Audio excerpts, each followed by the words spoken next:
अब यहां पर संजय कुमार, प्रोफेसर संजय कुमार, जाने माने चुनावी विश्लेषक जो हैं, मैं कुछ जो आंकड़े दे रहा था, चलिए एक सर्वे को फर्जी बता दिया राजीव रंजन ने, पर अगर मैं ये कहूं पिछले 2-3 सालों में तमाम जो सर्वे हुए हैं, और उनकी जानकारी आपके पास है, मुझसे बेहतर जानकारी है, लगातार नीतीश कुमार की जो क्रेडिबिलिटी है, एक्सेप्टेबिलिटी, उसमें कमी आती जा रही है।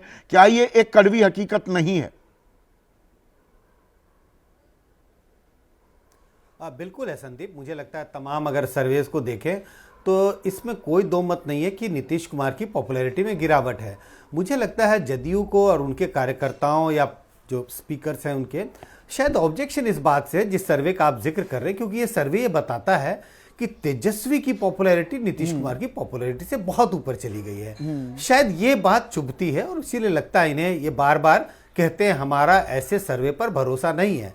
लेकिन आप जिन सर्वेज का जिक्र करें, निश्चित रूप से मैं बिल्कुल आपकी बात से सहमत हूं, और सहमत इसीलिए हूं क्योंकि इस तरह के आंकड़े हैं, हमारे भी सर्वेज हैं, दूसरे भी सर्वे हैं।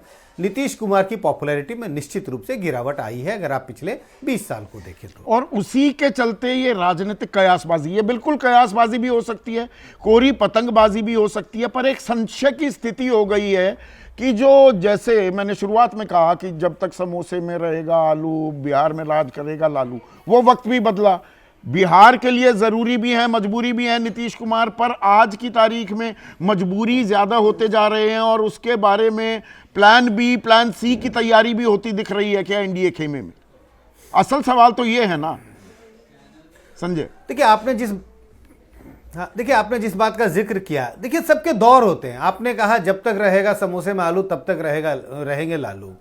जब हम स्कूल में पढ़ते थे और जस्ट कॉलेज में जा रहे थे, उस वक्त स्कूल की पढ़ाई पूरी हुई थी, कॉलेज में गए थे, उस वक्त बिहार में कांग्रेस का राज हुआ करता था और बड़े पॉपुलर नेता थे जगन्नाथ मिश्रा। हम जब बड़े हो रहे थे हमें लगता था कि इतने पॉपुलर नेता, इनको कोई हरा ही नहीं सकता। इंदिरा गांधी इतनी पॉपुलर लीडर, कभी हरा ही नहीं सकती, हम इनको कोई हरा ही नहीं सकता। वो दौर था जिस वक्त हम बड़े हो रहे थे। लालू यादव की जब सत्ता आई, बड़े पॉपुलर लीडर थे, उनकी भी सत्ता चली गई। तो सब एक फेज होता है। नीतीश कुमार का 20 साल का दौर रहा है, पॉपुलैरिटी में गिरावट आई है। जिन चीजों का जिक्र हो रहा है, जिस बात का जिक्र हो रहा है, आज गृह मंत्री पहुंच रहे हैं, वहां पर मीटिंग हो रही है, कल रैली में पता नहीं है कि नीतीश कुमार होंगे या नहीं होंगे। मुझे लग रहा है कहीं ना कहीं अनीज है। अनीज का मतलब उन्हें कोई परहेज नहीं। और जेडीयू के देखिए कुछ मामलों में जेडीयू की सोच बिल्कुल साफ है। जैसे जेडीयू किसी भी तरीके से ये हिंदू मुसलमान की राजनीति को कबूल करने को तैयार नहीं है। अब वक्फ बिल जो है ये भी अपने आप में एक गले की हड्डी बनेगा क्या?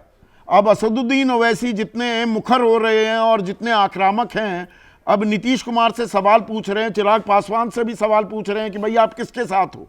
ये कुछ ऐसे मुद्दे हैं जो असहजता मन में पैदा कर रहे हैं ना गठबंधन में। बिल्कुल, और ये कोई पहली बार नहीं होगी कि ऐसी असहजता की संभावना है। जदयू और बीजेपी की अगर बात करें तो पहले भी जब दोनों साथ भी रहे सरकार में, तो पहले भी ऐसे कई ओकेजन्स आए हैं जब जदयू ने बीजेपी के द्वारा उठाए गए कदमों का समर्थन नहीं किया है, उनके स्टैंड का समर्थन नहीं किया है। वैष्णव जन तो तेने का ये गाने पे ही बवाल कट गया था बिहार में, और जेडीयू ने साफ कहा कि ये गैर जरूरी है। बिल्कुल, मैं आपकी बात से सहमत हूं कि, और ये कोई मतलब मुझे लगता है कि ये तो एक अपने आप में मैं कहूंगा जेडीयू का स्ट्रेंथ है कि आप गठबंधन में हैं, आप गठबंधन सरकार चला रहे हैं, गठबंधन धर्म निभा रहे हैं। इसके बावजूद अगर आपको ऑब्जेक्शन है तो आप अपनी बात मुखरता से कहते हैं। ये एक पॉजिटिव बात है, इसमें कोई अनीज होने की बात ही नहीं है कि गठबंधन में रह के भी आप अनीज है। मतलब दबाव तो डल ही रहा है, पर यहां पर आप किस बात का दबाव डाल रहे हैं? एक सेकंड संजय, राजेश राठौड़, आप एनडीए की बात करेंगे और आपके नेता जो ये बयान देते घूम रहे हैं, आपके प्रभारी कह रहे हैं बाद में फैसला लेंगे। 70 सीटें मिली थी पिछली बार, 19 जीत पाए थे, कितनी? 20। संदीप जी, सरकार शायद आप ही की वजह से नहीं बन पाई थी महागठबंधन की।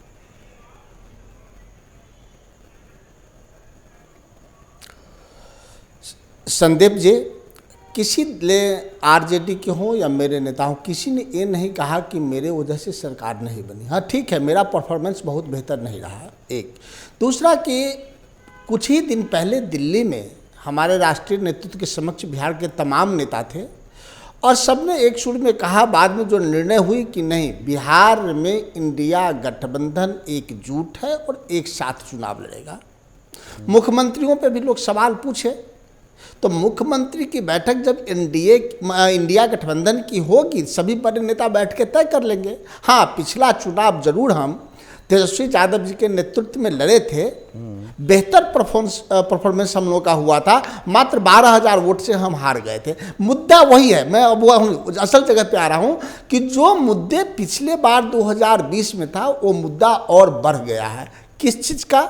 तो बेरोजगारी का, पलायन का, भ्रष्टाचार का, दो यात्रा निकाल रहे हैं। एक मिनट राजेश भाई सुनिए ना, नौकरी दो यात्रा निकाल रहे हैं कन्हैया कुमार।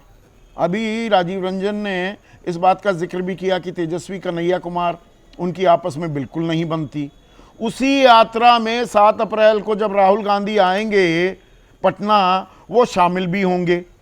अखिलेश प्रसाद सिंह को हटा दिया गया अध्यक्ष, जो लालू परिवार के काफ़ी नज़दीक थे। राजेश कुमार को वहाँ पर अध्यक्ष बना दिया। तो आपकी भी तस्वीर ऐसी गुलाबी तो नहीं है, परेशानी तो हो रही है कुछ ना कुछ, और इतना जल्दी आप आरजेडी के हिसाब से तो चलने वाले नहीं हैं। गलत कह रहा हूं? देखिए, किसी प्रकार की कोई परेशानी नहीं है। कांग्रेस पार्टी जितना सशक्त और मजबूत होगा, जनता के मुद्दों को जितना जनता के बीच में रखेगा, जनता द्वारा समाज के बीच में जाएगा, उससे न केवल कांग्रेस पार्टी मजबूत होगी, इंडिया गठबंधन के हर एक साथी मजबूत होगा। जैसे मजबूत हुए आप हरियाणा में, जो जीत के मुंह से हार खींच लाए। महाराष्ट्र में क्या हालत हुई महाविकास आघाड़ी की, वो सबने देख ली। बिहार में वैसी कोई हालात नहीं होगी। संदीप जी, आप अच्छे विश्लेषक हैं, आप इस बात को जानते हैं। चूंकि हम आपका जो इंट्रो सभी पूरा देश सुन रहा होगा, यह जरूर कह रहा होगा कि पहली बार या शायद पहली बार, और बहुत कम पत्रकार, बहुत कम ऐसे चैनल होते हैं जो राज्य के स्थिति को वस्तुतः रखते हैं। और जो आप कर रहे हैं वो आजकल हम लोग से प्रवक्ता अगर बोलते हैं किसी चैनल पे, तो कोई एंकर बोलने नहीं दिया जाता है। उसी हालात में हमें बिहार में चुनाव लड़नी है, एक। दूसरा, जिस प्रकार से नीतीश जी की सेहत खराब हो रही है लगातार, उसी प्रकार से बिहार का भी सेहत खराब हो रहा है। और अभी हो रहा है ना, कौन बनेगा मुख्यमंत्री, कब? चुनाव के बाद नहीं संदीप जी, कभी हम बैठेंगे, बिहार में चुनाव से पहले मुख्यमंत्री कौन होगा, इस पे बात हो रही है। भाजपा या निशांत कुमार? मैं फिर इस बात को बोल रहा हूं, निशांत कुमार क्यों? निशांत कुमार को होली मिलन समारोह में जिस प्रकार से संजय झा और विजय चौधरी जी अपने कंधों पे ढो रहे थे, वह स्पष्ट कर दिया कि वह अपना नेता चुन लिए हैं, नीतीश कुमार के बेटा को कंधा पर ढोएंगे। तो कौन बनेगा लेकिन भाजपा ढोने के लिए तैयार है या नहीं, ये अपने आप में बड़ा सवाल है। आप ये कह रहे हैं राजेश, ये हमारा एक प्रोग्राम है। हाँ, जी सुनिए ना, बिल्कुल चुनाव बोलिए, आप ही बोलिए। आज सब आतुर हैं, पता नहीं, आप बोलिए। नहीं बोला जाए, आप बोला, आप सवाल आपको सुन ले हमसे।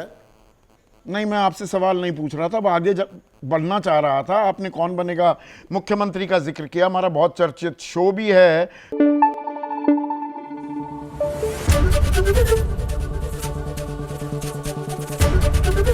एबीपी न्यूज आपको रखे आगे।